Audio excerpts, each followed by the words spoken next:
9 বছরের মাদ্রাসা শিক্ষার্থীকে 2 ঘন্টা ধরে নির্মম নির্যাতন। মাদ্রাসা কর্তৃপক্ষের বিরুদ্ধে ধামাচাপার অভিযোগ। রাজধানীর মিরপুরে অবস্থিত তানজিমুল উম্মাহ মাদ্রাসায় 4র্থ শ্রেণীর শিক্ষার্থী জামজাম ইসলাম রিতুল 8ম শ্রেণীর 4 সহপাঠীর হাতে 2 ঘন্টা ধরে শারীরিক নির্যাতনের শিকার হয়েছে। পরিবারের অভিযোগ, মাদ্রাসা কর্তৃপক্ষ শুধু ঘটনাটির যথাযথ ব্যবস্থা নিতে ব্যর্থই হয়নি, বরং তা ধামাচাপা দেওয়ার চেষ্টা করেছে। পরিবারের ভাষ্যমতে, অভিযুক্ত 4 শিক্ষার্থী রিতুলের কাছ থেকে 2000 টাকা দাবি করে। সে অস্বীকৃতি জানালে তাকে একটি কক্ষে আটকে রেখে স্টিলের স্কেল ও প্লাস্টিকের ঝাড়ু দিয়ে বেধড়ক মারধর করে। রিতুল সাহায্যের জন্য চিৎকার করলেও আশেপাশে থাকা কোনো শিক্ষক এগিয়ে আসেননি।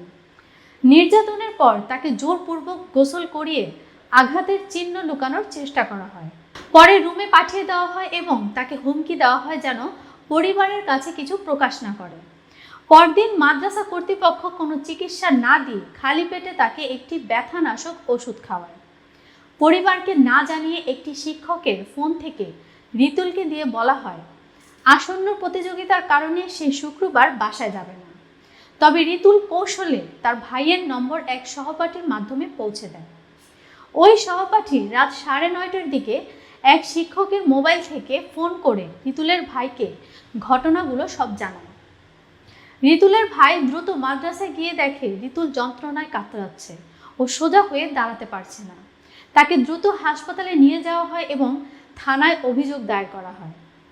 পরিবারের অভিযোগ, ঘটনার 25 ঘন্টা পরেও মাদ্রাসা কর্তৃপক্ষ তাদের সঙ্গে কোনো যোগাযোগ করেনি, বরং সিসিটিভি ফুটেজ চাওয়া হলে তা দিতে অস্বীকৃতি জানানো হয়।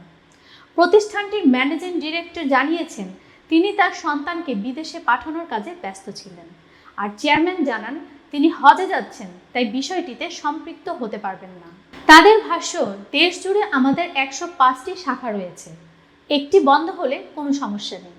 ভুক্তভোগীর পরিবার মাদ্রাসা কর্তৃপক্ষের অবহেলা, ধামাচাপা ও দায়িত্বহীনতার বিরুদ্ধে ক্ষোভ প্রকাশ করে দ্রুত তদন্ত ও দোষীদের বিরুদ্ধে আইনগত ব্যবস্থার দাবি জানিয়েছে।